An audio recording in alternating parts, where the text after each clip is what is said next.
김진의 돌직구쇼에 오신 여러분 반갑습니다. 김진입니다. 전 오늘도 저희 돌직구쇼 오픈 스튜디오 앞에 나왔습니다. 양당의 공천 작업이 거의 다 마무리됐습니다. 그런데 공천이 끝난 거 보니 민주당을 중심으로 이른바 김남국 사태를 비판했던 청년 정치인들이 모두 다 떨어졌다, 이런 분석이 나옵니다. 이름하여 남국 팔적도 전멸했다, 이런 분석입니다. 그런가 하면 어제 국민의힘에서는 하태경 의원이 경선에서 졌습니다. 이해운 전 의원이 경선에서 이겼는데 하태경 의원 측은 반발하고 있습니다. 잠시 후에 그 내용도 전해드리겠습니다. 그리고 오늘 총선 격전지 따끈따끈한 여론조사도 준비되어 있습니다. 많은 기대 부탁드립니다. 전 비가 오나 눈이 오나 매일 아침 이곳에서 여러분을 기다리겠습니다. 김진의 돌직구쇼 지금 라이브로 시작합니다. 잠깐만요.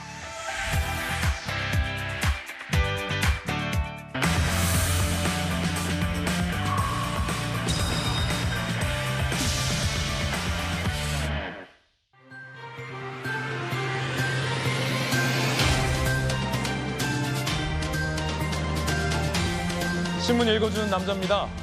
남국팔적이란 용어 들어보셨습니까? 김남국 의원의 코인 의혹 사태 때 민주당에서 쓴소리를 한 청년 정치인들을 일컬어 남국팔적이라는 글쎄요 용어가 있다고 하는데 그분들 다 떨어졌다고 합니다. 공천 과정에서 전멸했다는 겁니다. 꼭 김남국 의원 사태에 쓴소리했다고 떨어진 건 아니겠지만 쓴소리한 사람들이 족족 떨어지는 건 흥미로운 현상입니다. 잠시 후에 이야기 나눠보죠. 오늘 조간신문 4가지 키워드 준비되어 있습니다. 함께 보시죠. 먼저 첫 번째 키워드부터 보겠습니다. 첫 번째 키워드는 뭘까요? 바로 이겁니다. 눈높이. 한국일보 일면 기사인데요. 함께 보시겠습니다.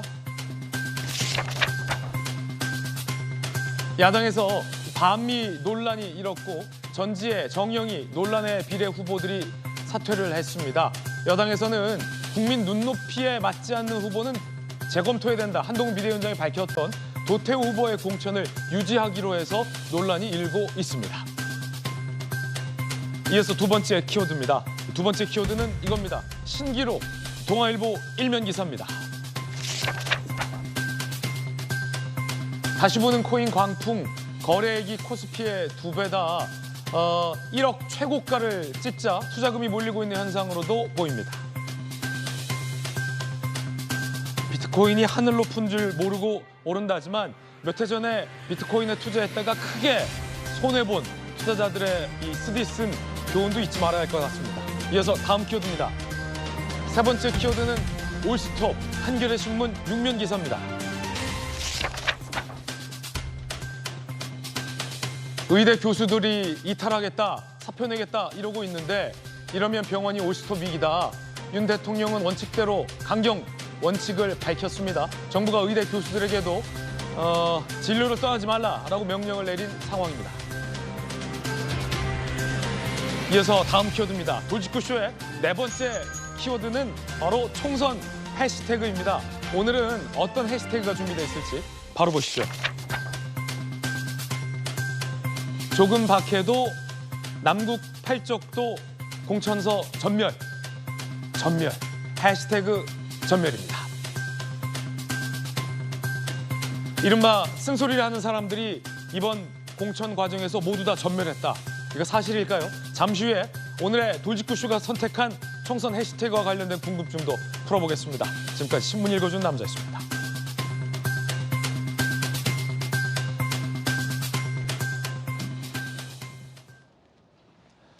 오늘 함께 하신 분들 소개해드리겠습니다. 국민의힘의 송영훈 법률자문위원, 그리고 오늘도 법전 들고 나온 정법전 정혁진 변호사님 나오셨습니다. 돌직구 좌장, 서울시 부시장을 역임한 민주당의 김영주 의원님, 그리고 민주당의 법률위 부위원장을 맡고 계신 또 조기현 부위원장님 나오셨습니다. 어서 오세요. 남국 팔적, 이른바 김남국 의원의 코인 사태 때 당에 쓴소리를 했던 민주당의 청년 정치인들 8명, 이 대표 8명의 8명은 지금 생존해 있을까요? 아니면 전멸했을까요? 이 물음에 대한 답이 오늘 저희가 주목한 첫 번째 이야기입니다. 쓴맛본 쓴소리들 공천서 전멸했다는 겁니다. 한 명이라도 살아남지 않았을까요? 설마? 다 죽었다는 겁니다. 전멸. 남북 8적 공천에서 전멸. 8명 중 7명 총선 출마 모두 공천 탈락. 아, 그렇군요. 이동학, 박성민, 권지웅, 정은혜, 성치훈, 이인화, 신상훈, 민주당의 이 청년 정치인들 8명 중 7명이 총선에 도전장을 내밀었는데 모두 다 남북 8적은 전멸했습니다.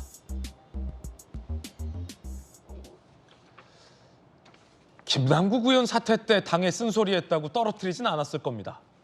그런데 한 명도 살아남지 못한 건 어째서일까요? 그럼 남북 8적은 당시에 뭐라고 쓴소리했길래 들어보시죠.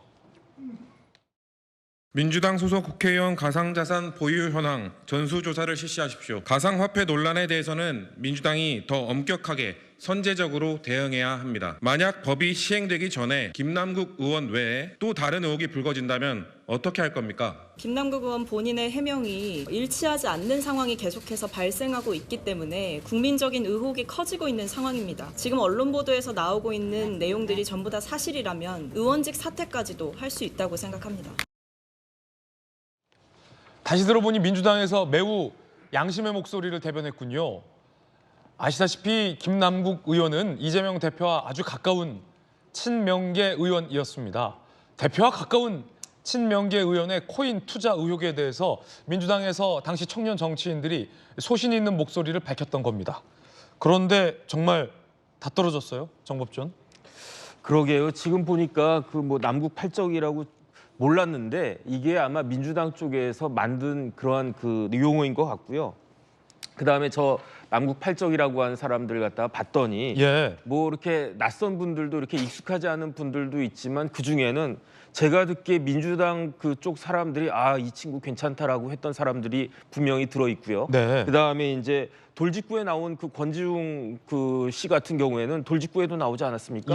그다음 뭐 박성민 최고 같은 경우에 방송 저랑 굉장히 자주 하고 그렇기 때문에 차세대 민주당의 주자로 민주당에서 밀고 있다라고 생각을 했는데 보니까 이번에 결과를 보니까 결과가 이렇게 나왔다. 그런데 사실은 김남국 의원의 그 코인이 굉장히 석연치 않은 부분이 아직까지도 있어요. 본인이 명쾌하게 아직까지도 해명을 하지 않았어요. 그걸 자료를 아마 다 제출하지 않았다. 뭐 이런 의혹도 있었고요. 그러니까 당이나 이제 그 수사기관에서 밝혀내지 못했을 뿐이지 이거는 이렇고 이건 이렇고 이렇구나 이런 식으로 그 해명이 아직까지 되지 않은 상황이거든요. 그러니까 김남국 의원이 작년 5월에 탈당하지 않았습니까? 만약에 모든 것들이 다 명확하다라고 하면 그러면 왜 탈당을 했겠습니까? 그러면 김남국 의원이 남북 8적들은 공천을 못 받았을지 몰라도 김남국 의원은 공천을 받았을 텐데 그렇지도 않잖아요. 더군다나 김남국 의원이 코스프레를 했잖아요. 마치 본인이 이제 청년이고 그다음에 굉장히 변호사이긴 하지만 어려운 변호사다.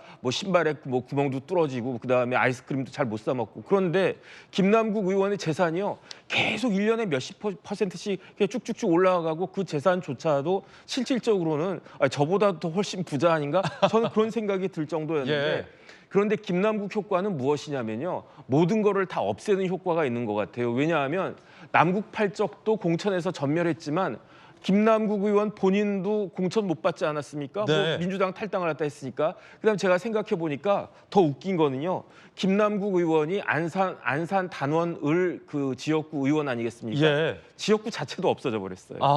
안산시가 그 안산이 그 지역구가 4개가 있었는데 그 중에 이제 안산시 인구가 좀 줄어들어 가지고 4개가 3개로 줄어들었는데 그 줄어든 없어진 지역구가 안산 단원 그 을이거든요. 김남국 그 지역구. 그래서 참 김남국 효과가 생각보다는 대단했구나 저는 그런 생각이 들었습니다. 다시 보니까 김남국 사태 때 당에 쓴소리한 사람들 저거 그냥 저렇게 탈당시키면 안 된다.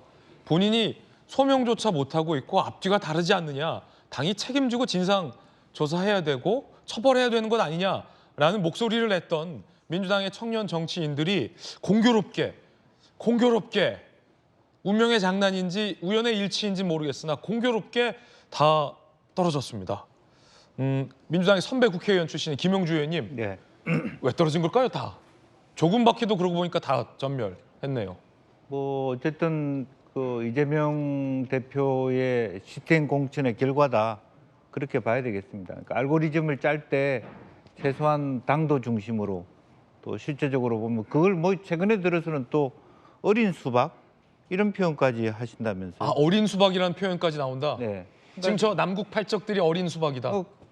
예를 들면 어쨌든 이 당에 비판한 사람들은 저 사람들이 커봤자 우리를 비판하지 않겠냐. 예. 미리 싹을 자른다 이런 개념이 있는 것 같고 물론 이제 우연의 일치일 수도 있고요. 이분들이 아직까지 어리신 분들이기 때문에 역량이라든지 지역구에서는 그렇죠. 뭐 아직은 뭐 미리 판단하기도 어려운 부분이고 네. 그래서 나중에 보면은 아 이렇게 한번 이렇게 그 경선의 쓴맛을 본 것이 오히려 나중에는 이게 약이 되고 또 뭐 본인한테도 도움이 될 수도 있다 그런 생각을 가져야 될 것 같습니다. 어쨌든 그럼에도 불구하고 뭐 어떤 정당이든 청년 세대라고 하는 것은 당의 주류에 대해서 항상 노라고 하는 소신을 가지고 정치를 해야 되는데 네. 제가 걱정하는 것은 최근에 청년 정치인들이 더 말하자면 간신 비슷하게 충신 노릇을 안 하고 뭐 예를 들어서 완전히 뭐 당대표 옆에 착 달라붙어 가지고 당대표가 좋아할 만한 얘기만 하는 네. 이런 사람만 키우는 그런 당으로 가고 있다. 그것은 전체 우리나라 사회들 그렇고 민주주의에도 결코 좋지 않다 그런 네. 생각입니다. 물론 이제 그 남국 팔적이라고 불렸던 분들이 다 공교롭게 떨어진 건 맞습니다만 이 지역구 공천회 같은 경우에는 그 지역 안에서의 또 논리가 있고 또 공천회 룰이 있기 마련일 텐데 이 공교롭게 조기현 변호사님 그 자꾸 언급해서 좀 죄송합니다만 차은우보다 이재명을 외친 이 청년 정치인은 또 잘 전략 공천을 받으셨는데 뭐 정조대왕에 빗댄 그분도 경선에서 승리하셨는데 쓴소리한 분들이 이렇게 다 떨어지니까 이거 참 기가 막힌 공교로운 우연입니다. 저는 우연이라기보단 이 지금의 공천 시스템 자체가 당원들이 그런 선택을 하게 돼 있습니다. 당원의 비중이 높다. 예, 당원 50%, 또 경선 지역에서는 당원 50%, 국민 50%인데 그 일반 국민 50%도 지역 유권자 중에 민주당을 지지하는 분들이 적극적으로 응답할 가능성이 높거든요. 네. 그런 분들의 이번에 선택은 주로는 뭐 결과적으로 친명인데 그게 이재명 대표 개인에 대한 어떤 지지라기보다는 윤석열 정부 심판 선거에 가장 효능감 있는 후보를 선택한 결과로서 이렇게 나타나고 있다. 그렇다 보니까 이재명 대표 체제에 대해서 비판했던 분들이 불리할 수밖에 없는 구조고 그렇군요. 그런 의미에서 지금 김남국 의원 코인 관련돼서 얘기했던 분들도 저것과 이 결과가 바로 직결되는 인과관계가 있다고 보기는 어렵습니다. 그렇겠죠. 그런데 대체적으로 계속 그 당에서 쓴소리를 냈던 이 청년 분들이 많이 돼 있는 건 맞죠. 근데 말씀드린 대로 그런 분들이 지역에서 정치 신으로서 경쟁하기도 어려웠고 그 당원들이 아마 그런 기억들이 있었다고 하면 그 부분을 높게 평가하지는 않았을 겁니다. 그래서 여러 가지로 불리한 환경에 있었던 건 맞지만 김남국과 바로 연결시키기는 어렵다고. 김남국 사태 때 쓴소리했다고 공천에서 떨어진 거로 보긴 어렵다. 예. 하지만 이 당에 쓴소리를 하는 사람들이 점점 공천을 못 받는 건 이 시스템에 반영된 것 같다라는 분석 참 흥미롭습니다. 그 가운데 앞서 이 남국 팔적 중에는 이번 논란이 됐던 이 대장동 변호사의 기사회생 공천, 서대문갑 공천에 연루된 분들이 많습니다. 뭐 권지웅 씨도 그렇고 성추윤 부의장도 그렇고 오디션에서 탈락했던 김동아 대장동 변호사란 후보가 어떻게 기사회생으로 3자 경선에 들어가서 최종 경선 우승까지 차지할 수 있었을까가 퀘스천 마크 궁금합니다. 그 데이터는 당에서 공개하지 않으니 뜯어다 볼 수 없습니다. 그런데 오늘 한 조간신문이 이런 흥미로운 관점을 분석했습니다. 룰 자체가 경선 직전에 세팅된 룰 자체가 이 김동아 후보에게 유리할 수밖에 없다라는 중앙일보의 분석인데요. 이렇습니다. 지난달 23일에 경기 평택갑에서 서대문갑으로 지역을 옮겨왔고 3월 5일에 경선 규칙이 이 지역에 변경됐다는 거예요. 공교로운데 조선일보 보도군요. 정진상 실장을 변호하고 있는 김동아 변호사가 저 멀리 평택에서 서대문갑으로 지역을 옮겨왔고 3월 5일 경선 규칙이 변경됐다는 건데 전당원 투표에서 권리당원 투표가 70% 비중이 들어갔습니다. 다른 경선 지역마다 다르긴 합니다만 보통은 뭐 5대5 정도도 많은데 권리당원, 그러니까 강성 당원들의 목소리가 많이 반영될 수 있는 권리당원이 70%, 서대문 지역의 여론조사는 30%, 그리고 3일 뒤 권지웅, 김규현, 성취훈이 발표됐지만 다시 말해서 김동하 후보는 탈락했지만 바로 그 다음 날 김동하로 후보가 교체됐고 결국은 오디션에 탈락한 김동하 후보가 이 유리한 경선 규칙, 그러니까 바뀐 경선 룰에 따라 승리를 했다라는 얘기인데 송영훈 변호사님 어떻게 보십니까? 이 일련의 과정들. 이 전체 과정을 보면요, 뭐 실제로 그랬는지 안 그랬는지는 알 수 없지만 국민들께서 보시기에는 아, 민주당은 처음부터 다 계획이 있었구나 이렇게 보실 것 같아요. 자, 이 지역에는 지금 4가지 포인트가 있습니다. 첫 번째로 비례 이수진 의원이 원래 서대문갑에 출마를 하려고 했어요. 1월 21일쯤에 불출마 선언을 합니다. 그 다음에 여기가 이제 2월에 와서 청년 전략 특구 지정이 논의되면서 청년 전략 지역구로 지정이 되는데 그때까지 전국의 254개 지역구 중에서 민주당이 청년 전략 지역구로 지정한 곳이 단 한 곳도 없었어요. 그 다음에 아까도 설명해 주셨지만 김동하 변호사라는 분은 오디션 3인 안에 못 들었다가 그 성취훈 정책위 부의장을 다소 석연치 않은 이유로 제외를 하고 김동하 변호사가 살아 돌아옵니다. 네. 그리고 그 앞에 이제 경선 룰이 변경이 되잖아요. 방금 설명해 주신 것처럼. 그럼 이런 4가지 걸 종합해서 모아보면은 처음부터 어떻게 보면은 누군가를 그 당선되길 바라는 마음이 있었던 것이 아닌가 그런 의구심이 드는 거죠. 그런데 지금 이런 결과들로 인해서 소위 이제 대장동 변호인이라고 하는 분들, 광주의 뭐 광산의 박균택 변호사라든가 이번에 서대문갑에서 승리한 김동하 변호사라든가 이런 분 공천을 받았고 또 공천은 못 받았다고 해도 소위 대장동 변호인으로 불리는 분들은 다 경선까지는 올려주고 있습니다. 예. 이런 상황을 보면 민주당에서 오랫동안 헌신해온 청년 정치인들은 어떤 마음이 들지 모르겠어요. 이분들이 이제 어쨌든 대장동 변호인, 그러니까 변호사니까 변호인이라고 불리고 있는데 그 민주당 당원과 지지층이 아주 좋아하는 영화 있지 않습니까? 노무현 전 대통령을 모델로 한 영화 변호인. 거기 보면 이제 송강호 배우가 연기하는 송우석 변호사가 그 대사 하잖아요. 이러면 안 되는 거잖아요. 라고 얘기를 합니다. 민주당 내에서요. 정말 이러면 안 되는 거잖아요. 라고 생각하는 분들이 많을 것 같고 그 대장동 변호인이라고 불리는 분들 그 어떤 민주당의 노무현 정신을 기리는 그런 영화라고 할 수 있는 예. 영화 변호인의 대사를 한번 음미해 보셨으면 좋겠다. 그런 네. 마음이 듭니다. 송영훈 변호사가 보시기에는 이거 다 계획이 있었던 거 아니냐라는 의혹을 제기해 주신 건데 조기현 변호사님 보실 때는 어떻습니까? 이거 미리 뭐 정해놓고 이수진을 보내고 청년 지역으로 지정하고 룰을 바꾸고 오디션에 탈락한 김동하를 주기 위해 성취훈을 떨어뜨렸다라는 의혹 제기인데 어떻게 보십니까? 시나리오대가 있었다면 시나리오대로 됐어야죠. 1차에 탈락했을 리가 없잖아요. 오디션에 탈락했던 게 시나리오와는 다르지 않느냐? 그렇습니다. 그게 정해놓고 한 거였다면 청년 오디션의 결과조차도 만들어낼 수 있었겠죠. 이런 논란을 만들 필요가 없지 않았겠습니까? 그런데 이제 안타깝지만 성취훈 후보와 관련된 문제가 드러나면서 우연적 사정이 발생했다는 것은 이런 것까지 다 예측하면서 만들었다는 게 좀 과장된 가설이라고 보여지고요. 예, 그렇게 봅니다. 김영주 의원님, 네. 어쨌든 다 김 의원님들의 한참 민주당 청년 후배들 이야기를 오늘 저희 돌직구쇼에서 첫 이야기로 하고 있는데 공교롭게 참 운명의 장난처럼 뭐 안규령 씨나 대장동 변호사, 김동하 씨 같은 분들은 잘 됐고 앞서 쓴소리를 했던 청년 후배 정치인들은 전멸을 했는데 네. 이 현상, 이 결과 어떤 우연과 일치의 콜라보레이션 이 결과에 대해서 어떻게 보십니까? 선배로서. 사실 우리나라 정치에서 그런 적이 뭐 이분만 있는 게 아니죠. 예. 한나라당 시절에도 있었고 뭐 옥새 들고 나르셔도 여야 할 것 없이 그런 학살 공천들이 다 자행돼 왔습니다.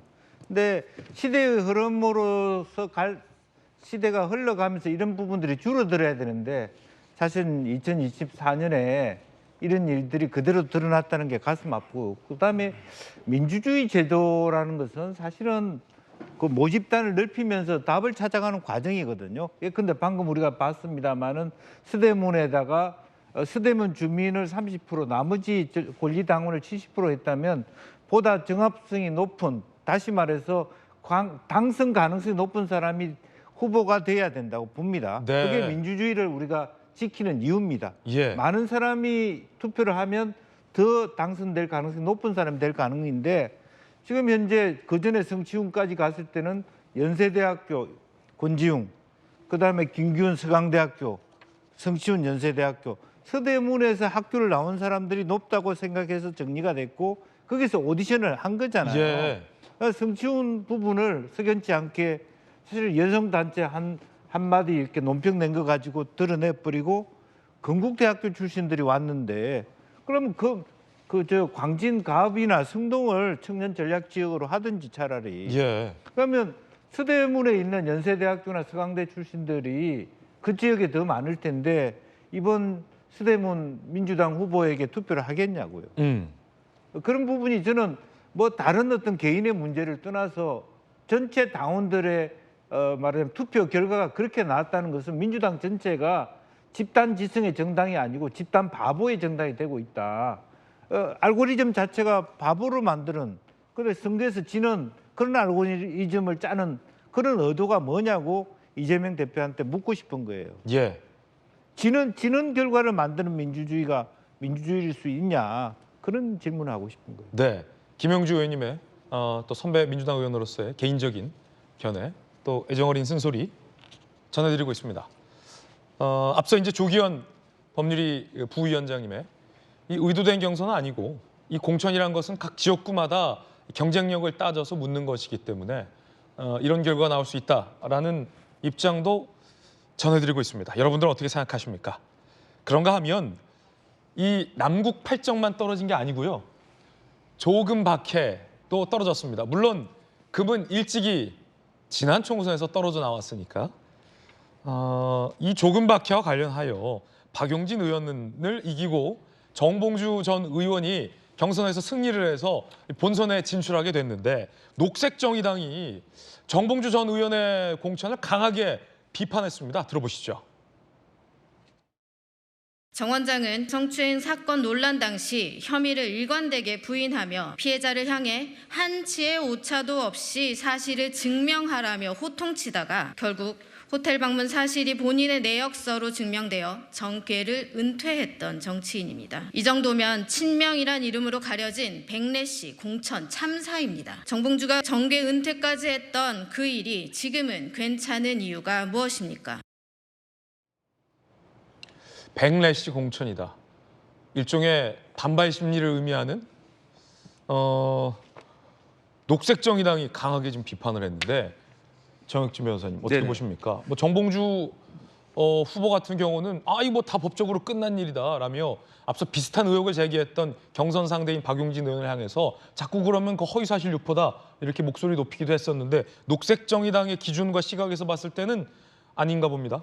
이게 무슨 말인가 제가 몰라가지고 찾아봤어요. 일단 래시라고 하는 뜻은 채찍 같은 걸로 이렇게 후려치는 걸 래시라고 하는 거거든요. 네. 그러니까 백 래시니까 이제 거꾸로 그 때려치는 거고 그러니까 이게 결국은 반발이란 뜻도 있고요. 자, 반동이란 뜻도 있단 말이에요. 그런데 지금 녹색 정의당에서 이 백래시 공천이라고 하는 게 무슨 뜻일까? 이건 제 나름대로 그냥 생각을 한 건데 이거는 반발, 저항, 반동이란 뜻이다라고 하면 네. 뭐에 대한 반동입니까? 진보에 대한 반동이다. 녹색 정의당은 그 정의당 자체가 우리가 가장 진보적인 정당이라고 주장하는 당 아니겠습니까? 그런 당에서 백래시 반동이란 말을 갖다 쓴 거예요. 그러면 어떻게 제가 이해가 되냐면 민주당은 정의당 관점에서 볼 때는 적어도 진보적인 정당이 아니다. 예. 진보적인 정당은커녕 보수적인 정당을 넘어서서 아예 반동적인 정당이 되어버렸다. 이렇게 판단을 하는 거라고 저는 생각이 드는데 저는 민주당이 진보 정당은 절대로 아니라는 거 그 이야기에는 동의하고요.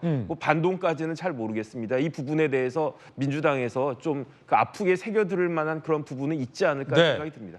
정봉주 전 후보 같은 경우는 정봉주 전 의원 같은 경우는 이미 다 끝난 일이니까 내가 경선에 진출한 본선 후보자가 되어도 나의 과거 의혹은 끝난 일이다. 문제 없을 거다. 라는 식으로 얘기를 했지만 바로 경선이 끝나자마자 녹색정의당이 그 문제를 들고 나온 셈인데 그 법률적으로 송영훈 변호사님 정봉주 의원은 다 끝난 일이다 이러는데 다 끝난 거가 아닌가요? 저는 어쨌든 변호사이기 때문에 대법원 판결은 존중합니다. 정봉주 전 의원이 당시 그 미투 사건 관련해 가지고 이제 무고 및 명예훼손 혐의로 기소가 됐는데 그 무죄 판결이 받았고 무죄는 확정이 됐어요. 그래서 뭐 정봉주 의원이 그렇게 말하는 건 저는 이해는 하는데 네. 다른 한편으로 저는 다른 관점에서 정봉주 의원의 어떤 자질이나 자격을 좀 논할 필요가 있다고 보는 게 정봉주 의원이 이제 2008년까지 국회의원을 하고 16년 동안 원내에 못 들어왔습니다. 그러면은 2004년에 한 번 등원을 해서 국회의원을 했다고 해서 지금까지 정치할 자격이 그대로 유지되는 것인가 이 부분 좀 논해볼 필요가 있어요. 이게 정치는 운전면허하고 달라서요. 운전은 우리가 젊어서 운전을 배우고 운전면허를 따면 평생 운전할 수 있습니다. 정치는 그렇지 않거든요. 끊임없이 학습하고 공부하고 그 흐름을 따라가야 돼요. 근데 2008년에 그 낙선을 하고 그 뒤로 계속 원내에 못 들어왔는데 그럼 16년 동안 원외에 있다가 이제 갑자기 다시 들어와야 되는 이유가 뭔가 그걸 사실 본인이 입증해야 된다고 생각합니다. 그러니까 어떤 당내에서 소위 친명으로 분류가 되고 당 대표한테 소위 말해서 이제 줄 선다고 그러죠. 그런 것들 말고 정말 정봉주라고 하는 의원이 예전에 국회를 떠났는데 이제 와서 다시 국회에 들어와야 되는 이유가 뭔가 그걸 본인이 적극적으로 설명을 하고 입증을 해야 되겠죠. 저는 그런 관점에서 이 문제를 보고 있습니다. 떨어진 박용진 의원을 향해 구 동지들이 안타까움을 표명했습니다. 조금박해의 멤버들이 박용진 의원에게 한 말입니다. 들어보시죠. 정해진 결론을 예견하고 있었지만 마음 한편으로는 박용진 의원을 응원하고 또 응원했습니다. 이제 더 이상 민주당에는 조금박해가 없습니다. 조금이라도 다른 목소리를 내는 정치인은 이제 누구도 용납하지 않습니다. 민주당은 어떻게 박용진 같은 바른 정치인을 내치고 온갖 논란과 막말 시비로 점철된 정봉주를 선택할 수 있습니까? 한국 정치권에는 사방에 두 눈 꼭 감고 입 꽉 다문 사람들만 남았습니다. 이 조금박해 의원들의 안타까움을 표명하는 발언인데 공교롭게 먼저 떨어진 분들이잖아요. 그리고 먼저 나간 분들.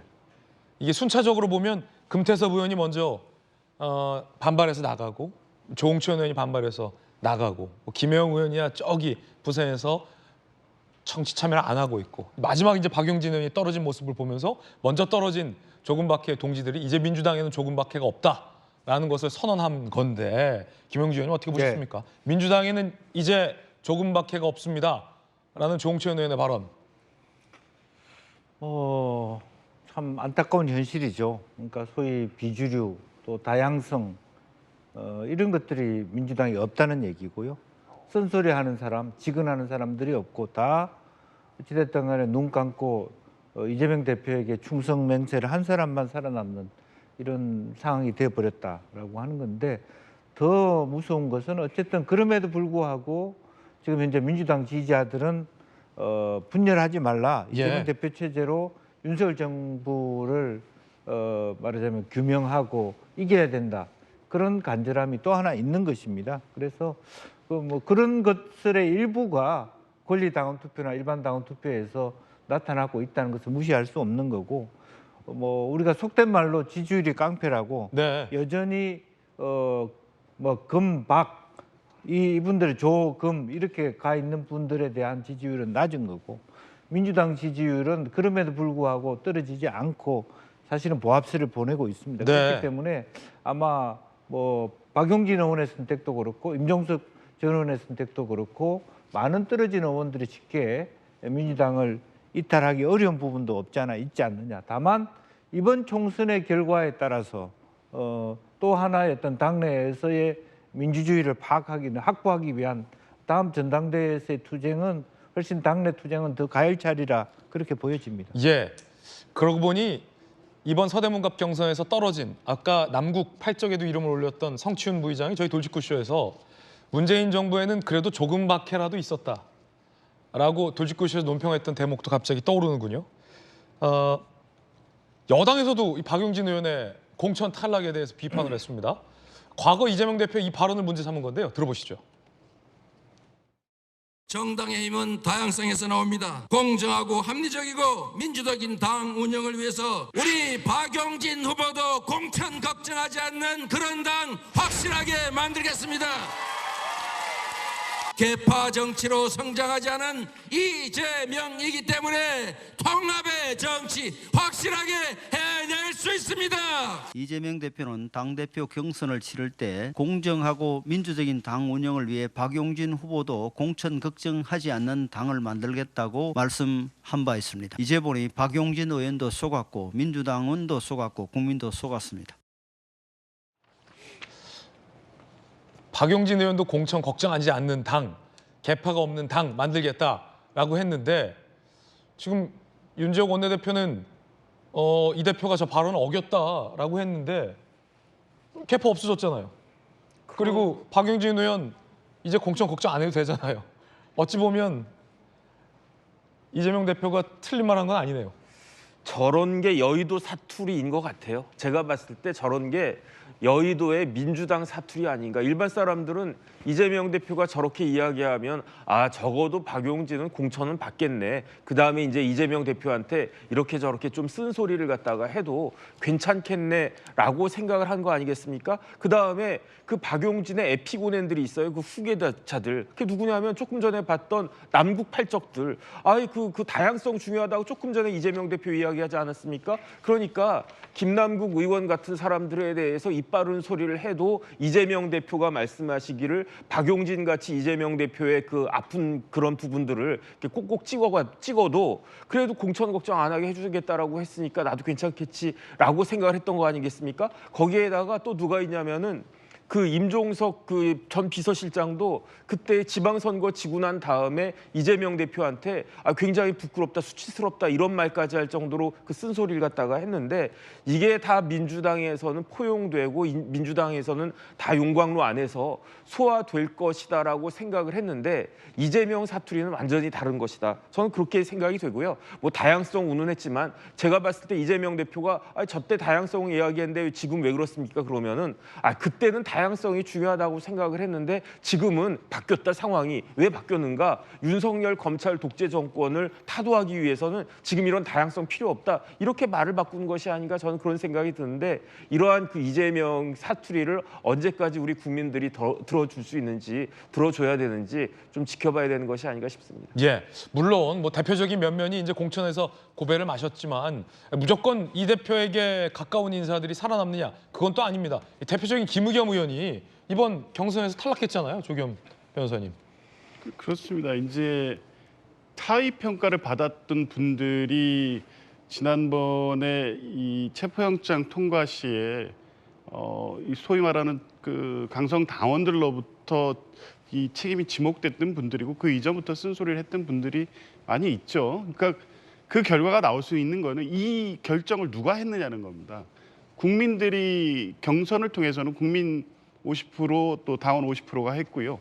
선출직 공직자평가위원회에서 하위 20% 안에 들게 되는 결정적인 것도 사실은 당원과 그 지역 주민 유권자 평가가 있었고 의원들 상호 평가도 있었습니다. 예. 그러니까 이런 상황을 결정한 것들은 결국 당원이고 민주당 지지자들이기 때문에 이재명 대표가 의도적으로 이 상황을 만들기 위해서 사적인 어떤 뭐 의도를 개입시키거나 한 것은 아니라는 점이 좀 강조돼야 될 것 같고요. 그 이후에 그래서 이 시스템에 의해서 김의겸 의원도 있고요. 아까 뭐 대장동 변호인들이 전부 다 됐다고 얘기했지만 그렇지 않은 분들도 많고 떨어진 분도 많고. 예, 이런 전체적으로 봐야 되지 부각된 몇 명을 가지고 이 공천 전체를 규정할 수는 없고 더 중요한 것은 그렇게 해서 어떤 사람이 그 지역의 새로운 후보로 갔느냐. 결국에 이 본선에서는 인물 대 인물 구도에서는 결국에 당원이나 민주당 지지자를 선택한 것이 본선에서 이겨서 윤석열 정부를 심판하는 의미를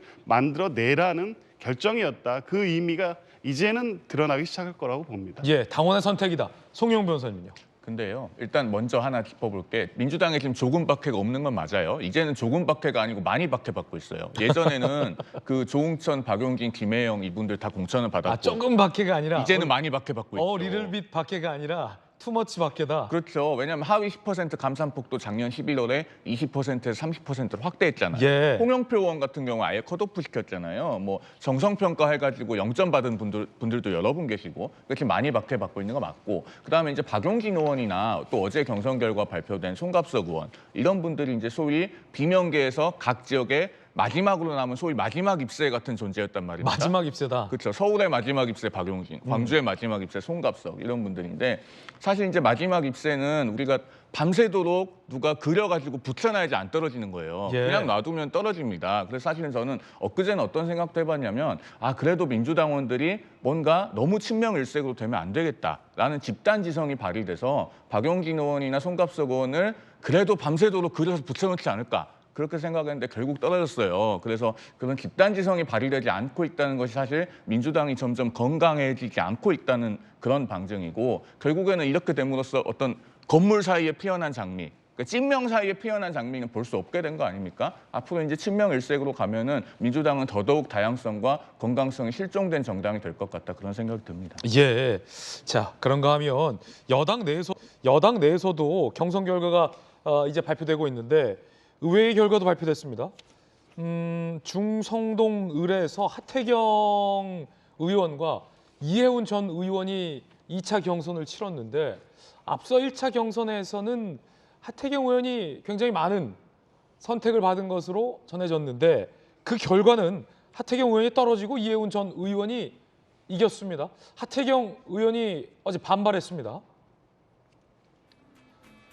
내용을 보니까 1차 경선 때는 이해운 전 의원이 29.7, 하태경 의원이 46.01이었다라는 거예요.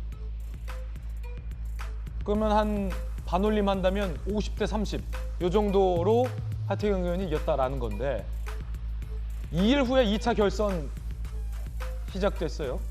그런데 발표된 결과는 하태경 50.87, 이해운 49.13, 29에서 49로 20%포인트가 껑충 올랐다는 겁니다. 거기에 여성 가점 5%까지 더해져서 51.58로 0.71%포인트 차이로 하태경 의원이 패배를 했는데, 저 여성 간점은 그렇다 쳐도 1차에서 2차로 가는 그 과정에서 이해운 후보의 29에서 49, 이 과정이 석연치 않다라며 하태경 의원이 문제 제기를 했습니다. 그러면서 로 데이터를 오늘까지 공개하라라고 요구했습니다. 하태경 의원 이야기 들어보시죠. 한동훈 비대위원장께 경선 조사 관련 원데이터 그걸 공개해 주실 것을 촉구하기 위해서입니다. 내일 당장 그 데이터를 저에게 주실 것을 촉구드립니다. 저희 당 지도부가 여론조사 조작을 하거나 장난을 하거나 그런 의심을 하는 건 결코 아닙니다. 하지만 1차 경선과 2차 경선 사이에 합리적으로 그리고 수학적으로 또 확률적으로 너무 믿기 어려운, 사실상 일어나기가 거의 불가능한 이런 현상이 일어났기 때문에 제가 원데이터 확인을 하고 싶은 겁니다. 이런 일은 거의 일어나기 불가능하다. 자, 지금 여당 내에서 문제 제기를 한 건데 오늘까지 이 원데이터를 공개하라라는 요구까지 했습니다. 김용주 의원님 어떻게 보십니까? 이게 그 하태경 의원의 주장은 아니 20%대 봤던 이해운 전 의원이 이틀 뒤에 굉장히 단시간에 실시된 똑같은 주민들을 상대로 한 여론조사에서 어떻게 29가 49가 될 수 있느냐, 네. 이런 문제 제기인데요. 일어나기 힘든 일이지만 일어날 수 있는 일이죠. 그래요? 예, 왜냐하면 그게 이제 3인 경선에서 결선 투표를 가진 묘미입니다. 과거에 정봉주 전 의원도 17대 때 2등인가 3등을 하다가 결선에서 뒤집었거든요. 지금 이영 전 장관이 거기서 3인 경선으로 붙었잖아요. 만약 지금 계산해 보니까 이영 장관이 가져간 표가 다 말하자면 이해운 의원한테 온다면 저런 가능성이 있어요. 보니까 거기다 가산점을 왜 붙이는지는 모르겠습니다만은 뭐 그렇기 때문에 지금 하태경 의원 말씀대로 원데이터를 뭐 내부적으로 한번 확인해 주면 좋을 것 같고요. 네. 제가 지금 짧은 시점에서 거칠게 계산했습니다만은 계산상으로는 가능한 결과다. 저는 그렇게 생각합니다. 그렇군요. 일종의 공천 결과에 대한 문제 제기로도 볼 수 있는데 정혁진 변호사님, 네네. 어떻게 보십니까?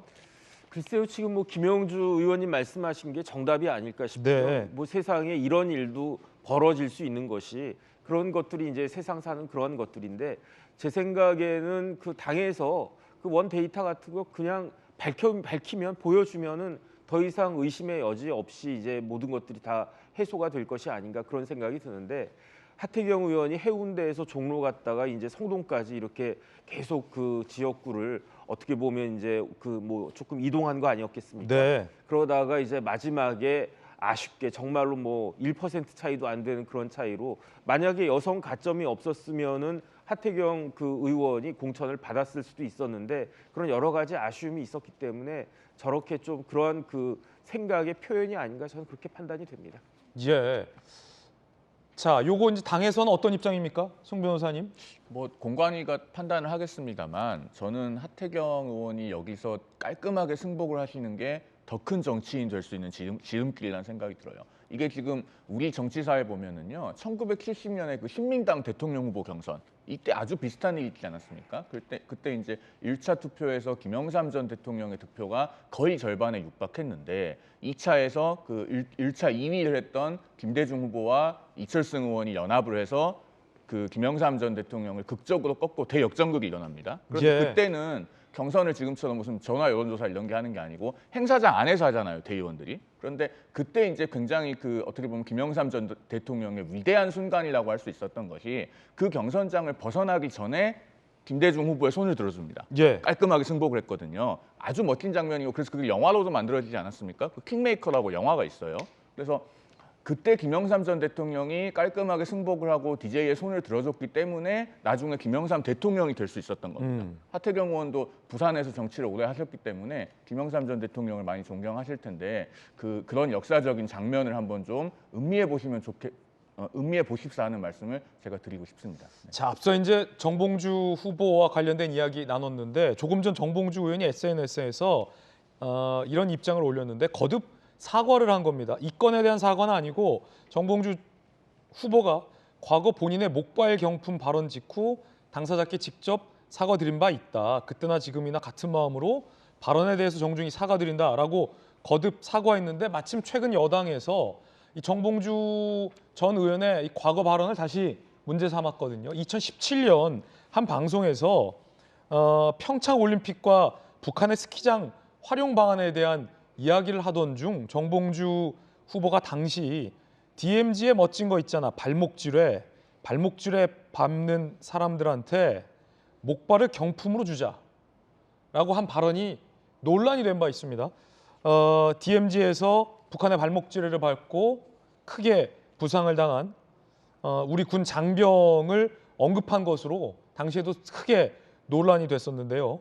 자, 이 발언이 다시 정봉주 후보 공천으로 회자되자 여당에서는 삐뚤어진 국가관, 장병들에 대한 모독이다라며 이런 막말과 욕설 가득한 후보가 국민의 대표가 되겠다고 총선에 나섰다니 끔찍하다라는 비판을 박정하 수석 대변인이 냈습니다. 그러자 조금 전 정봉주 후보가 당사자께 사과한 바 있다. 그때나 지금이나 정중히 다시 사과드린다라고 거듭 사과를 했는데 조기현 변호사님, 굉장히 부적절한 발언이네요. 정봉주 의원도 사과하고 있겠습니다만 도대체 무슨 생각으로 그때 그 발언을 한 겁니까? DMZ에서 발목지뢰를 밟으면 목발을 경품으로 주자. 이게 웃으면서 하는 얘기인지 웃기지도 않은 얘기인데. 있을 수 없는 발언이죠. 또 저 발언 시점에는 이미 국회의원 하셨었고 또 대선 이후에 고초도 겪고 방송으로 또 들어와서 정치 관련 논평을 계속 해오던 과정이었기 때문에 적어도 정치적인 발언을 하는 데 있어서 최소한의 도의라는 부분이 있을 텐데 그 부분을 고려하지 않은 매우 부적절한 발언입니다. 아마 그래서 그 직후에도 심각성을 느끼고 바로 사과는 했을 것이고요. 후보가 되면 당연히 저런 문제 나올 수밖에 없습니다. 더군다나 유튜브나 방송 활동하면서 좀 저런 발언을 많이 하셨던 것 같아요. 이제 하나하나 이제 살피면서 또 이거 외에도 다른 문제가 나올 수도 있지만 이제 본인이 어쨌든 했던 말이고 과거에 사과했다고 해서 끝난 문제가 아닙니다. 이번 선거를 통해서 평가받아야 하기 때문에 다 감당하고 해명할 건 해명을 하고 지금이라도 다시 문제가 제기가 되면 오늘같이 그렇게 하면서 이것에 대한 최종적인 평가는 이번 선거를 통해 유권자로부터 받을 수밖에 없다고 봅니다. 예, 정봉준 의원이 거듭 사과를 했다라는 말씀 드리겠습니다만 당시에 북한의 목함 지뢰를 밟고 무릎 아래를 잃은 하재원 중사를 제가 직접 여러 차례 만나서 인터뷰도 하고 취재도 해봤습니다. 그 하재원 중사는요, 다리를 잃었지만 다시 군에 복귀를 했습니다. 이렇게 자기네 군 생활을 마무리하고 싶지 않다라고 군으로 복귀했고요. 목발이 아니라 지금은 의족을 차고 있고 정말 피나는 재활 노력을 통해서 의족을 차고 뛰고 달리고 그리고 국가대표로서 이 배 하는 경기 있지 않습니까? 열심히 살아가고 있습니다. 정봉주 전 의원이든 그 누구든 함부로 저렇게 폄하할 만한 사람은 아니다라는 생각도 듭니다. 어쨌든 정봉주 의원이 다시 사과를 했으니 전해드렸습니다. 이번엔 저희가 준비한 다음 순서입니다. 총선 빅매치인데요. 오늘은 과연 어떤 라인업이 준비되어 있을까요? 지금 만나보시죠. 총선 빅매치, 오늘은 총선이 28일밖에 남지 않았습니다. 오늘의 빅매치는 귀신 대 원톱. 자, 김부겸 전 총리, 이해찬 전 대표, 이재명 대표, 귀신이란 얘기가 나왔고요. 한동훈 비대위원장을 중심으로 여당에서는 원톱이라는 얘기가 나왔습니다. 오늘의 빅매치는 귀신 대 원톱입니다. 이거 무슨 얘기일까요? 들어보시죠. 진심을 담아 시민들의 삶에 더 빨리, 더 가까이 다가가기 위해서 한동훈 비상대책위원장을 중심으로 중앙선대위를 운영할 계획입니다. 공동선거대책위원장에는 나경원, 안철수, 원희룡, 윤재호 네 분을 모셨습니다. 저희는 모두가 절실하게 뛰어야 승리할 수 있습니다. 5인 체제란 말은 저는 꼭 정확하지 않은 것 같은데요. 각자의 위치에서 우리는 모두가 열심히 뛸 것이고, 특히 저는 주로 지역을 많이 다니면서 지역의 시민들을 많이 뵐 생각입니다. 귀신과 원톱이 무슨 얘기인가 하고 봤는데 선대위원장 얘기였군요. 국민의힘에서는 한동훈 비대위원장을 원톱으로 선대위원장, 공동 선대위원장 체제로 가고, 민주당에서는 이 삼각 편대로 간다라는 겁니다. 그럼 귀신 얘기는 뭔가요? 들어보시죠. 수도권 선거 대책 생각하고 계신 게 있으신가요? 이해찬 대표님은 수도권 선거의 다 귀신이시니까 조금 더 시간이 지나면 진면목을 보게 되실 겁니다. 유권자들이 각 선거 시기마다 가장 바라시는 게 뭔가 하는 거를 찾아서 호소를 하느냐, 이제 그런 문제인 것 같고요. 이번 총선 몇 석 기대하고 계십니까? 하는 말이 다다익선입니다. 마음은 많을수록 좋은 거죠. 근데 우리 마음대로 되는 게 아니고 그 국민들에게 진정성이 통해야 많은 의석을 얻을 수가 있습니다. 그래서 귀신이었군요. 김부겸 전 총리가 이해찬 대표를 수도권 선거의 귀신이다라고 했는데, 우리가 보통 그런 말 많이 쓰잖아요. 야, 뭐 귀신이야. 뭐 또 혹은 뭐 킬러야. 뭐 이런 말 하는데, 그런 의미의 귀신이군요, 김영주 의원님. 보통 우리가 선거의 달인이다 이렇게 얘기하면 보통 댓글 귀재 뭐 이렇게 하는데, 귀신이라고 하니까 귀신이라 하니까 좀 어스스하네요. 으스스하고 오싹하다. 근데 어쨌든 귀신이라고 하는 것은 뭐 일반인들이 볼 수 없는 지점까지 보는 그런 경지에 계신 분이다. 좋은 뜻으로 표현은 했지 않겠습니까? 지난번 대선 예측은 이해찬 총리가 틀렸잖아요. 네, 근데 틀리는 귀신들도 많죠. 요즘에 귀신이라고 다 맞냐? 다 요즘 귀신 찾으러 다니시는 분 많이 있습니다만은 네. 맞는 귀신도 있고 안 맞는 귀신도 있고. 맞는 귀신도 있고 맞는 귀신도 있고. 그래서 아마 이번 답변은 훨씬 더 이해찬 선대위원장께서 조심스럽게 하신 것 같습니다. 그렇군요. 몇석 이렇게 말하기보다는 진실성을 갖고 가면 많은 표를 얻을 것이다. 그렇게 다다익선이란 말씀을 하셨지 않냐 싶습니다. 예. 그렇군요. 국민의힘에서는 한동훈 비대위원장을 원톱으로 나경원 전 의원, 윤재원 대표, 원희룡 전 장관, 안철수 의원 이렇게 이른바 5인 체제의 한동훈 원톱, 1+4 체제고요.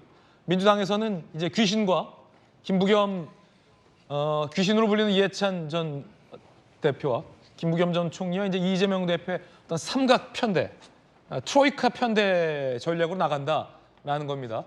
요 이해찬 대표와 관련된 논평 김영주 의원님께 부탁드렸고, 그러면 요 국민의힘의 5인 체제와 원톱 체제 정국주는 어떻게 봅니까? 글쎄요, 그 옆에 사람이 있는데 옆 사람 보고 귀신이라 그러면 그 듣는 분 기분이 어떨까? 그래서 그런 생각이 들고요. 더군다나 이제 나이도 또 좀 드신 분인데, 그런데 어떤 생각이 드냐면 조금 전에 김영주 의원이 뭐 달인이란 표현도 있다 이런 말씀을 하셨지만, 제가 봤을 때 김부겸 전 총리는 알고 있는 거예요. 뭘 알고 있느냐? 이번 민주당 선거는 귀신 정도가 와야지 승산이 있다 이런 것이 아닌가 생각이 들고요. 거기에 반해서 한동훈의 국민의힘은 그야말로 시스템으로 움직이겠다는 이야기, 아닌가 싶습니다.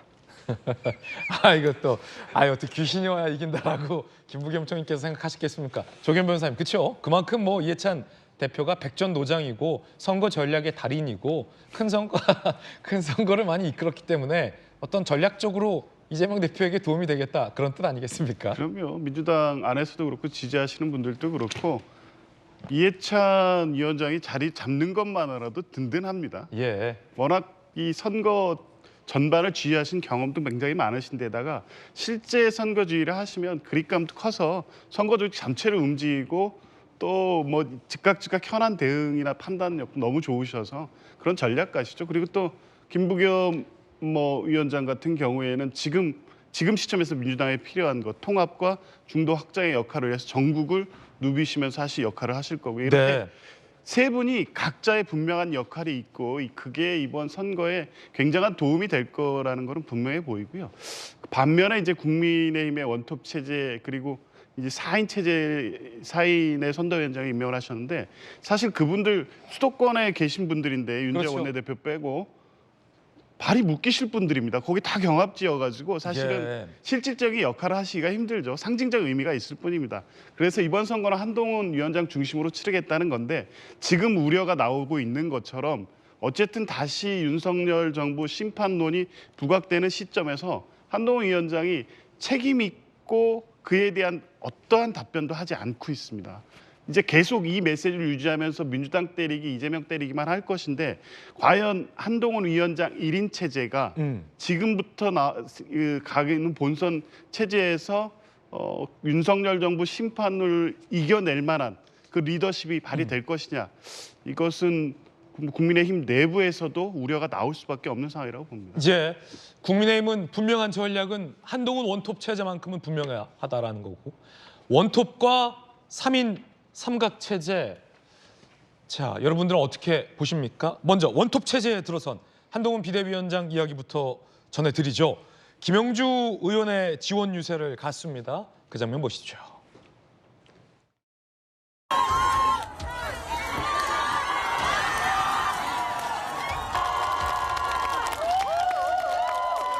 여러분, 저는 원래 김영주 의원을 잘 모릅니다. 그렇지만 제가 법무부 장관으로서 일하는 동안 당과 진영을 초월해서 합리적인 정치인을 한 명 봤습니다. 그게 바로 김영주였습니다.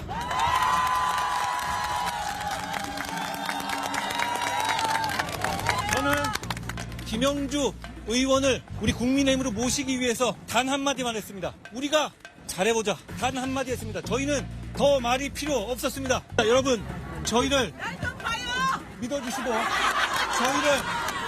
우리를 감시해 주십시오. 얼마 전에 이재명 대표가 한 일주일 전쯤에 여기에 왔었죠. 여기 와서 한바닥 욕만 쏟아놓고 갔는데요.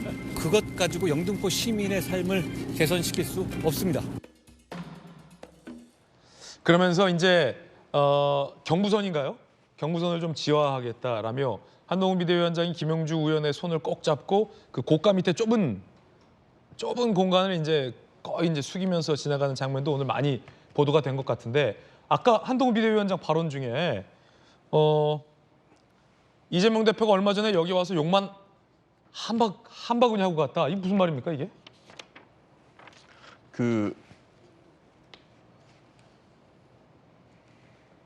다시 한번 말씀해 주시겠습니까? 네. 이재명 대표가 얼마 전에 이 지역에 와서 예. 욕만 한 바구니 하고 갔다라고 네. 한동훈 비대위원장이 조금 전에 발언했잖아요. 네. 아마 그 뭐 폐륜 공천이다. 이채 양명주다. 네. 아마 그 발언을 한동훈 비대위원장이 좀 언급한 것 같아요. 그렇습니다. 정권 심판론으로 굉장히 이제 날선 언어들을 쏟아내고 있는데요. 그것에 비교하면은 한동훈 비대위원장은 지금 영등포를 방문을 해서 그 집권 여당의 실행력을 강조를 한 거죠. 예. 철도 지하화 이런 것도 지금 국민의힘 요렇게 그렇습니다. 지금 합니다 아닙니까? 국민의힘의 슬로건은 그 국민의힘이 지금 합니다예요. 그만큼 이건 어떤 먼 미래의 장밋빛 약속이나 그런 그 공연불이 아니고 당장의 실행력을 갖고 있다는 걸 강조하고 있는 거거든요. 네, 그렇기 때문에 지금 수원이든 영등포든 곳곳에 가면은 그 철도 지하화가 될 수 있는 포스트를 방문합니다. 그런 부분의 차이가 있고 이재명 대표 같은 경우는 지금 그 정권 무슨 명주 잘 이해할 수 없는 술 이름 비슷한 걸 얘기를 하던데 사실 그런 구태의원 한 거를 얘기를 할 게 아니고 정말로 국민들을 위해서 뭘 해줄 수 있을 것인가. 예. 그 지역에 가면은 어떤 뭐 정권과 연관지어서 자꾸 억지 비판을 할 게 아니고 정말 그 지역 시민들의 삶을 어떻게 개선해 줄 수 있을 것인가. 그런 거에 좀 초점을 맞출 필요가 있다고 봅니다. 그렇군요. 그런가 하면 이재명 대표는 동작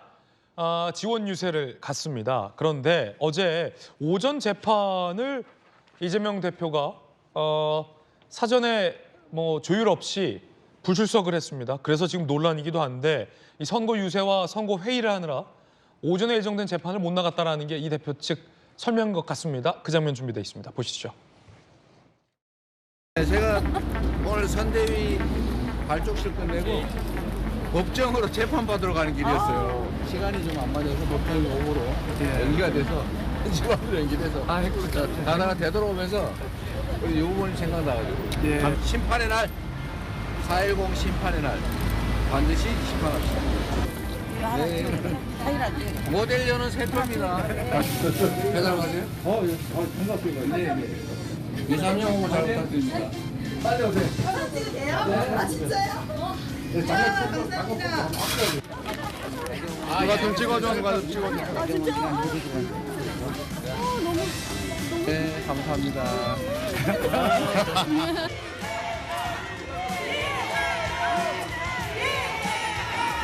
재판 늦게 나온 이유 뭡니까? 백현동 사건 관련해서 김인석 전 대표가 5년을 선고받았는데 어떻게 생각하시나요? 재판 일정이나 총선 일정 어떻게 조율하실 겁니까? 이 동작의 류사명 후보를 지원 유세 갔습니다. 류사명 전 총경이죠. 나경원 국민의힘 후보와 이제 맞붙게 되는데 동작 지역에서 그런데 같은 날이었어요. 오전 재판을 지금 이재명 대표가 불출석한 거고 오후에 나간 겁니까? 네. 실제로 뭐 선대위 첫 번째 회의라고 하는 게 명분인데 아마 사전 조율도 안 된 상태에서 아마 불출석한 것처럼 보입니다. 그래서 뭐 지각 출석을 하고 늦어서 미안하다 이렇게 얘기를 했다고 얘기하는데 조금 뭐 재판부 입장에서는 이게 좋을 리가 없는 거죠. 그래서 뭐 본인은 뭐 밖에서 유세도 하고 선대위 출범도 하지만 사실은 본인이 뭐 말은 저 현장에서는 심판의 날 얘기하지만 본인은 재판받으러 가야 되는 것이 굉장히 현실적인 어려움이고 그게 현실적인 일이다. 그리고 실제적으로 뭐 3인 선대위 체제를 가야 될 이유도 상당히 자기 지역 관리다가 재판까지 맞물리기 때문에 사실은 제대로 된 선대위 활동을 하기도 어려운 상황이 아닌가 그렇게 보여집니다. 그렇군요. 속내를 좀 들어보니까 사전에 이제 아예 사전에 양해를 구하거나 조율이 없었던 것은 아니고 시간 변경을 요청했었는데 이제 법원에서 그것이 거부된 겁니다. 그런데 이제 오전 재판이 불출석을 한 건데 그래도 돼요? 불출석해도 돼요? 일단 민사재판하고 형사재판이 있는데 민사재판은 당사자가 안 나가도 돼요. 그 변호인이 나가면 되니까. 하지만 형사재판은 한 사람에 대해서 전과자를 만드느냐 마느냐, 한 사람을 구속시키느냐, 심지어 사형까지 시킬 수 있는 거 아니겠습니까? 그런 굉장히 중요한 일이기 때문에 형사재판은 웬만한 아주 그 사소한 사건 말고는 반드시 피고인이 출석해야 되고요.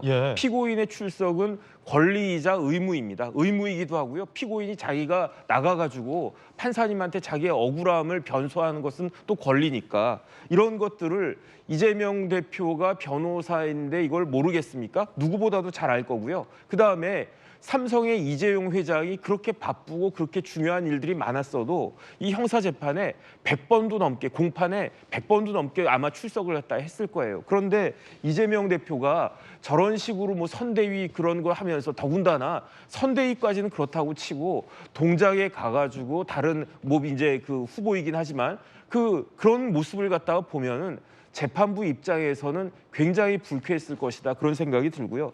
그 이재명 대표 공소장에 보면 어떤 이야기가 나오냐면 이재명 대표가 성남시장으로서 시정농단을 하고 있었다 이 이야기가 나오는데 지금 이재명 대표의 재판받는 태도는 그야말로 재판도 자기 마음대로 받는 것이 아닌가 이러한 생각을 하기에 충분하다는 생각이 들고요. 그럼에도 불구하고 이재명 대표가 왜 이렇게 빠지게 됐는가 그거는 이재명 대표는 아는 거예요. 지금 이런 재판보다도 이번 총선이 본인에게 있어서 훨씬 더 중요한 것이다라고 하는 것을 알고 있기 때문에 이렇게 하는 건데 그런데 벌써부터 이렇게 하시면 제가 봤을 때 곤란하다는 생각이 드는 게 이번 주는 어제는 그냥 그렇게 넘어갔지만 다음 주는 그러면 월요일, 화요일, 금요일 3번 연속 그 재판에 출석을 해야 되는데 다음 주에는 어떻게 하시려고 벌써부터 이러시는지 좀 재판부 입장에서도 굉장히 불쾌할 거다라는 생각이 듭니다. 예. 자, 오후 재판에는 참석했다라는 내용도 전해드립니다. 그런가 하면 한동훈 비대위원장이 이른바 당선 축하 파티를 했다라는 논란이 일고 있는 박덕흠 의원에게 공개적으로 엄중 경고를 내렸습니다. 들어보시죠.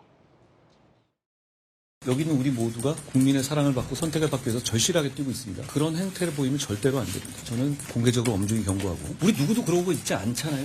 누가 그러고 있습니까? 그런 행동은 정말 해서는 안 되는 행동입니다. 아직 선거가 다 끝난 것도 아닌데 조기현 부위원장님, 박덕흠 의원이 당선 파티를 했습니까? 지금 국민의힘에 그렇게 느끼시는 분들이 있는 것 같습니다. 170석 얘기도 나오고 있고 또 그 지역에 깃발만 꽂으면 당선된다고 생각하시는 분들이 꽤 있을 수가 있죠. 그런데 실제 지금 판세가 그렇지도 않거니와 지금 국민의힘의 후보들이 그럴 만한 지금 상황인가, 그런 인식으로 지금 이번 선거에 임하고 있느냐 문제 제기 안 할 수 없고요. 실제 보니까 케이크에 당선 축하라고 써 있습니다. 본인은 뭐 몰랐다, 의도하지 않았다 하는데 저렇게 케이크 불고 저 사진이 나간 거 아닙니까? 예. 그러니까 이게 얼마만큼 심각한 문제인지 전혀 고려하거나 생각하지 않고 있다는 거거든요. 근데 어찌 됐든 지금까지 공천 과정에서 민주당의 약간의 이 갈등 이런 문제로 국민의힘이 반사 이익을 얻었지만 이번 선거가 윤석열 정부를 심판해야 된다는 여론은 크게 흔들리지 않고 계속되고 있습니다. 결국에 이제 그런 걸 고려하면 국민의힘은 굉장히 겸손하고 국민들한테 지금 1년 10개월 때 윤석열 정부가 잘못했던 점, 그 과정에서 국민의힘이 제대로 역할을 못했던 점, 이 부분에 대해서 굉장히 겸손하게 유권자들을 만나야 되는데 저렇게 오만한 모습으로 보여진다면 저것은 박덕흠 의원 개인의 문제가 아니라 국민의힘이 이번 선거를 어떻게 치르려고 하는지를 단적으로 보여주는 사례라고 보여지고요.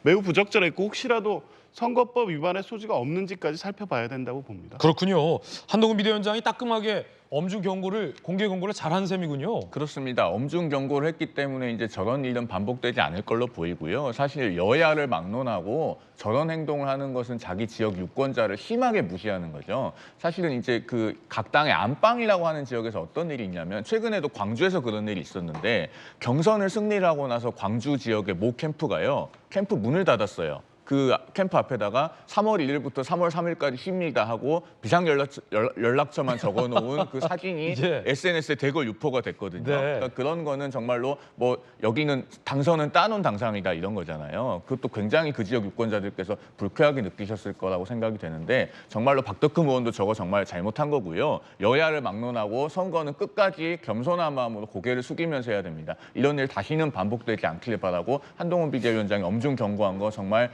다행스러운 일이라고 생각됩니다. 예, 박덕흠 의원도 해명과 함께 사과의 입장을 밝혔다는 점도 말씀드리겠습니다. 자, 그러면 총선이 오늘 28일 앞으로 나가왔거든요. 한 달도 채 남지 않은 셈인데 지금 최신 여론조사 결과는 어떻게 나타나고 있는지 앵커가 직접 저희 대형 미디어월 앞에서 최근 여론조사 결과 분석해드리겠습니다. 저와 함께 가시죠. 그리고 오늘도 준비된 격전지 여론조사 판세 분석도 준비되어 있습니다. 김진 앵커와 끝까지 함께 주시죠. 자, 정당 지지율부터 보겠습니다. 코리아 리서치 인터내셔널이 실시한 양당의 여론조사 결과입니다. 양당 지지율은 과연 몇 대 몇? 국민의힘 39대 민주당 33의 지지율이 나왔습니다. MBC와 코리아 리서치 인터내셔널이 실시해서 발표한 여론조사 결과입니다. 정당 지지도에서 국민의힘 39, 민주당이 33 결과를 얻고 있습니다. 함께 보시죠. 자, 다른 정당까지 좀 자세히 보시면요. 국민의힘이 39, 민주당이 33, 조국혁신당이 7%, 개혁신당이 3% 응답을 하고 있습니다. 나머지는 이와 같습니다. 확실히 제3지대에서는 조국혁신당의 지지율이 다른 정당에 비해서는 조금 높게 나오고 있고요. 여야가 굉장히 지금 경합을 하고 있는 가운데 국민의힘이 39, 민주당이 33의 지지율을 받고 있는 것으로 조사됐습니다. 그러면 비례대표 양당 지지율은 어떨지도 궁금합니다. 함께 보시죠. 자, 이번에도 연동형 비례제로 실시되기 때문에 각 당에서 이른바 출시한 위성 정당들의 득표수가 나중에 이 지역구 득표수와 합쳐져서 총 의석수로 계산이 되겠지요. 국민의 미래를 뽑겠다라는 지지율이 31%로 가장 높게 나왔습니다.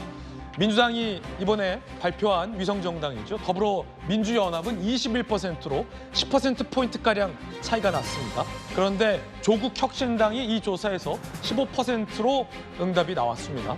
그렇다고 한다면 더불어민주연합과 조국혁신당을 합쳤을 때 만약에 연대한다는 가정하에서 31과 36 정도가 나온다라고 볼 수 있겠군요. 개혁신당 3, 녹색정의당 1, 새로운 미래 1 정도의 응답이 나왔습니다.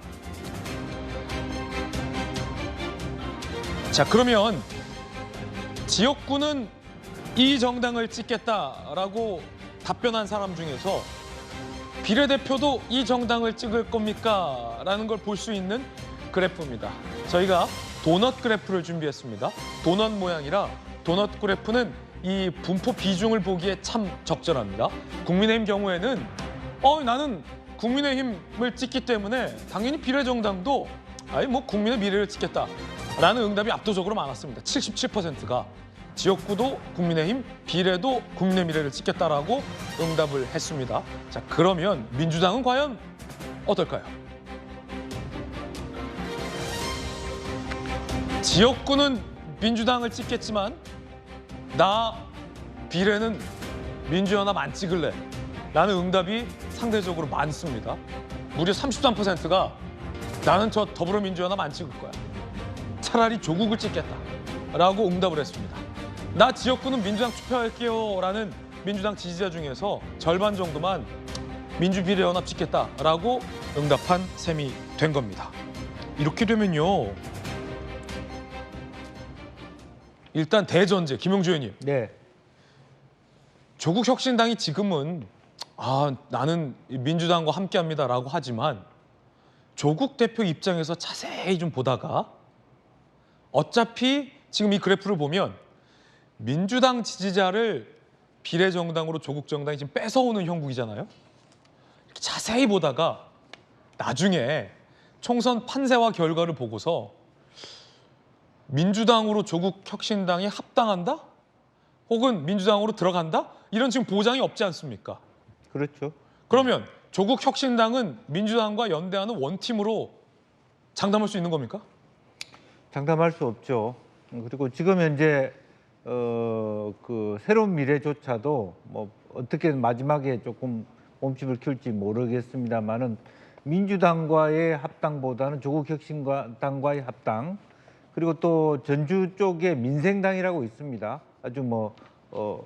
아주 작은 정당이지만 그런 소규모들이 현재 이재명 정당을 선택하지 않고 지방선거를 준비함에 있어서 조국혁신당과 함께 할 수 있는 개연성도 남아 있는 겁니다. 네. 그렇기 때문에 실제적으로 지금 현재 조금씩 자신감을 보이면서 조국혁신당이 당선 목표도 올리고 심지어는 지역구도 내볼까 한다. 이런 정도의 태도가 변화하고 있는 거고요.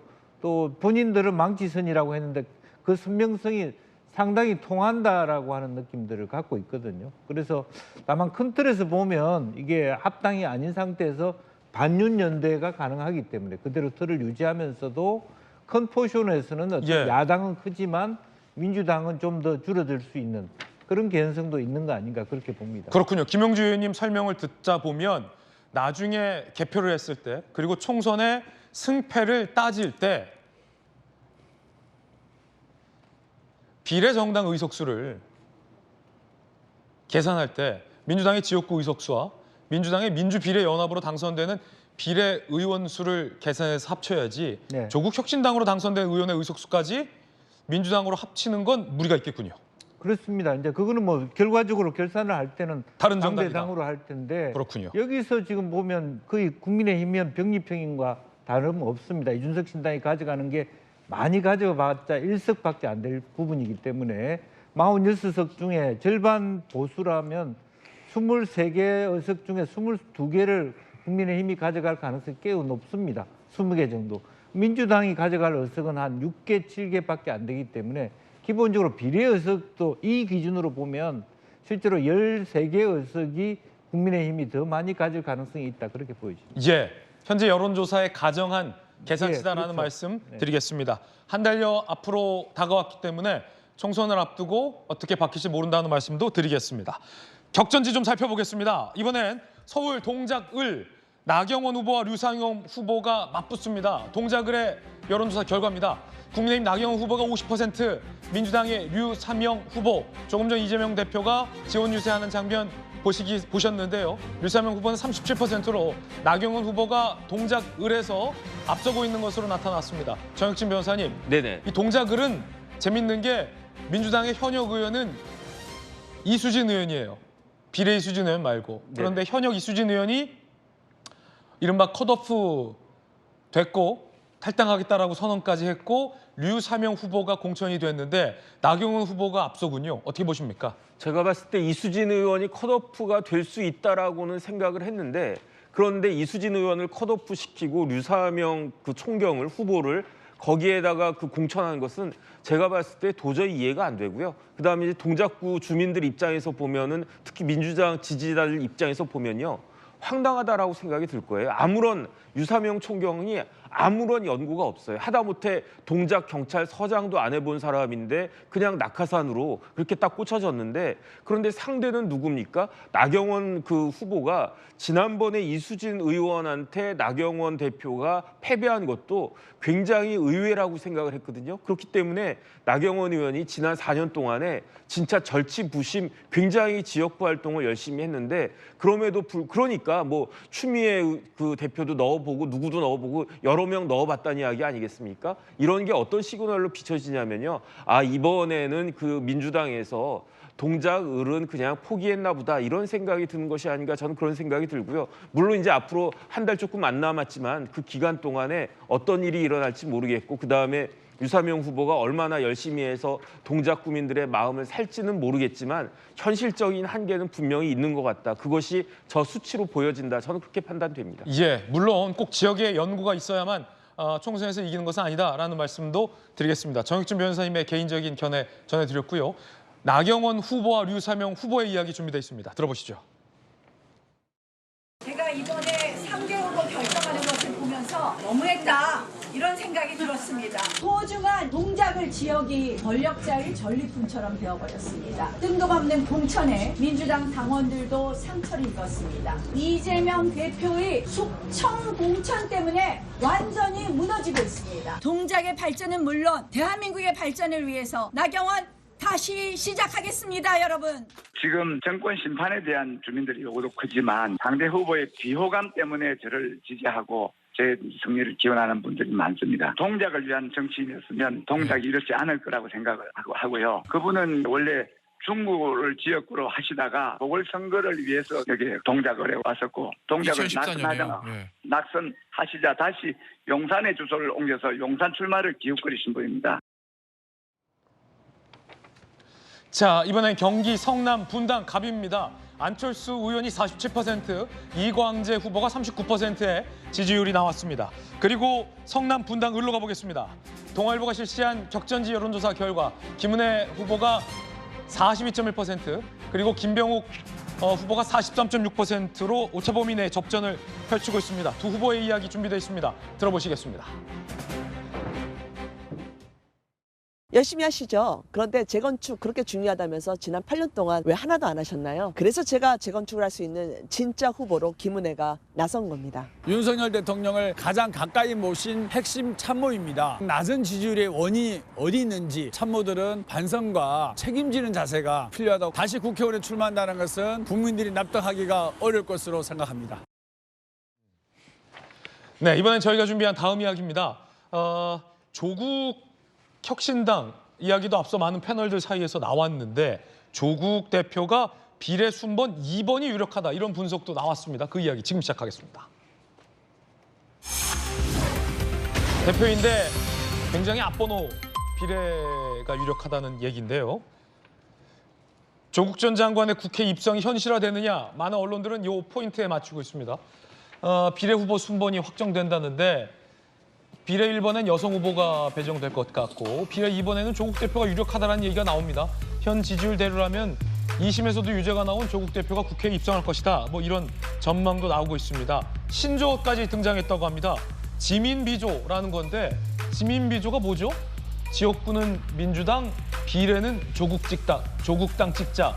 조국혁신당의 총선 전략이라고 합니다. 지민비조. 민주당 입장에서는 좀 기분 나쁠 수도 있을 것 같습니다. 조국혁신당이 우리 표를 뺏는다라는 얘기 나오고요. 비례 선거에서는 조국혁신당과 경쟁이 불가피한 측면이 있다라고도 얘기 나옵니다. 조기현 변호사님, 조국당에서는 지민비조라고 얘기하고 있는데 이렇게 되면 민주당의 비례 의석을 조국당이 좀 뺏어가는 건데 어떻게 보십니까? 그렇죠. 경쟁할 수밖에 없는 상황이 됐습니다. 그렇군요. 어제 민주당에서 비례 후보 20명을 발표했고요. 그중에 10명을 앞순위에 배치를 해서 당선권으로 분류를 했던 건데 그 전략에 차질이 생긴 게 분명합니다.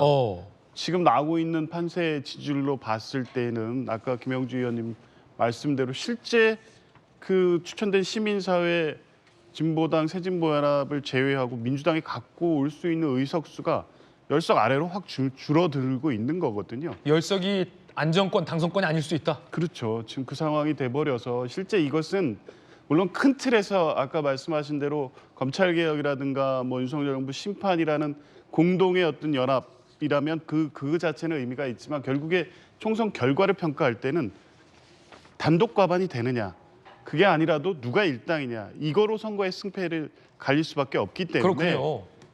그 측면에서 보면 민주당으로서는 계산이 복잡해질 수밖에 없는 상황이 된 거고요. 그리고 또 이제 총선 이후에 만약 조국혁신당이 상당한 의석수, 의미 있는 의석수를 가져가서 독자적으로 영향력 있는 정당이 된다고 하면 사실 그때 무슨 뭐 통합이나 이걸 떠나서 저렇게 선명한 진보를 표방하는 당과 민주당이 모든 사안을 같이 가기는 어렵거든요. 충돌하거나 갈등할 수 있는 부분도 분명히 있습니다.